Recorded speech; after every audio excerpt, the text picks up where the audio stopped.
Hey everyone, it's Dr. Ramani. Welcome back to this YouTube channel on narcissism and narcissistic relationship and all things toxic. If you're new to this channel, please hit that subscribe button. We'd love to have you join this wonderful community of folks that are getting educated every day. So, have any of you ever run into a person who's very narcissistic? They may be in your life, they may be someone you even know peripherally.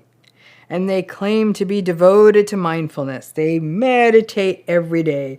They talk about how important it is to be in the here and now. Do you know anyone like that? If so, drop it in the comments and let's unpack this. So I always love this when a narcissistic person rolls up and says, I'm sorry, I have to do my meditation practice and I'm practicing mindfulness. And I'm thinking, oh my gosh, the number of people you hurt every day is what I'm thinking, really? I actually, though, I've got to be honest with you, I got to sometimes want to scream when everyone marches out mindfulness as the cure-all, as the answer to everything. However, as a therapist, I grudgingly acknowledge mindfulness is actually an incredible tool, but it's not a magic tool. Mindfulness orients us to be present so we can be self-possessed, self-aware, well-regulated, empathic, and available, again, present in the moment. Now, all of that stuff I just said sounds like the opposite of narcissism. So why do narcissistic people tend to gravitate towards this idea of, I want to be in the moment, and I want to be present, and meditate? Because I got to tell you, they do love this stuff. So again, let's unpack this, because they may even use their love of meditation and mindfulness as a weapon against you. And they'll say, I meditated today, and I'm centered and present. And this will be after they gaslighted you. So it gets interesting, right? Because I personally have worked with lots of narcissistic clients over the many years. And I have to say, good mindfulness work is exactly what should work. And it's something I've tried to work on with them. To teach them and be with them, teach them to be present and aware so they can account for context and other people before they respond or speak or act. And ideally, that would get them to a place where they are less abusive and less ragey and less attacky and cruel. What happens, though, is that because narcissistic folks are so thin-skinned that if they perceive a slight or a threat in the moment, they behave in their usual reactive narcissistic way. If you call them out on it, they say nonsense like I said, I couldn't help it. And then, when they aren't so thin-skinned and feel safe, maybe sometimes they'll even get it right. But you can set a clock on the fact that their reactive angry behavior won't stop. If their usual triggers like abandonment, competition, perceiving disrespect, or jealousy get pinged, they could have been working with a Zen master and all bets are off. They will go into their usual rage. So much for mindfulness, right?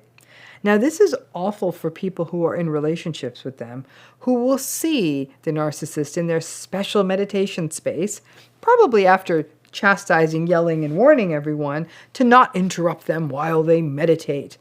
And the folks around them may think, well, yay, they're meditating. Maybe this is going to work. Maybe they're going to chill out. Probably not.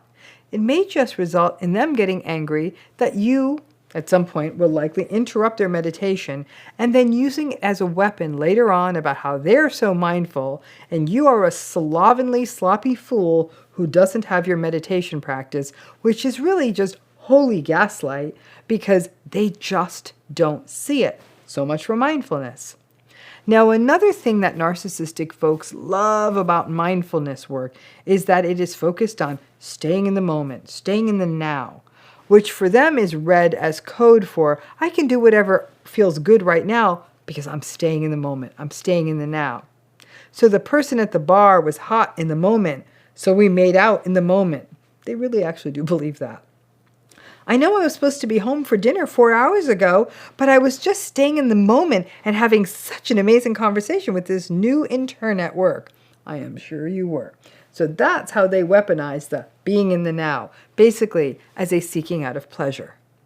Narcissistic folks want to cherry pick all this mindfulness, meditation, be present stuff. They want to use it as a rationalization for impulsive behavior, be self-righteous and get validation for being so evolved that they meditate every day. They use buzzwords like mindfulness to force other people to listen to them, saying things like, well, can't you be more mindful while I'm talking to you? But interestingly, they don't seem to internalize it the same way for themselves and aren't so mindful when other people are talking with them. Ultimately, an empathic person is a mindful person. They are able to shift gears even when it doesn't work for them, because an empathic person understands that someone needs them. Self-aware people are self-aware. The mindfulness is baked right in on the basis of their self-awareness. The danger of buzzwords and trends like mindfulness and meditation in the modern era is that they've become like a parlor trick. Like the folks who go on the meditation retreats and silence retreats and breathing retreats, but then come back from these retreats and still keep raging at the people in their lives and take the self-righteous position of, oh, I can't believe I have to be with people like you who don't know how to breathe right. So this isn't really about mindfulness at all. It's about being empathic and self-reflective and compassionate and self-aware and well-regulated. Those are things a person simply is. Mindfulness on top of that, well, that's just great. But keep this in mind. Mindfulness is not a substitute for empathy and self-awareness. You can't be a mindful and present asshole. The empathic self-awareness pieces are what matters. Not someone bizarrely staring at you and claiming to be mindful, but simultaneously being cruel. Lots of narcissistic folks have their spiritual advisors on speed dial, figuring they can guru their ways to grandiosity and goodness. It's not how it works. The work of being empathic in a world that is anything but, of seeing other people's perspectives, of regulating ourselves at uncomfortable times, that is simply personal responsibility. And there is no retreat that can circumvent that.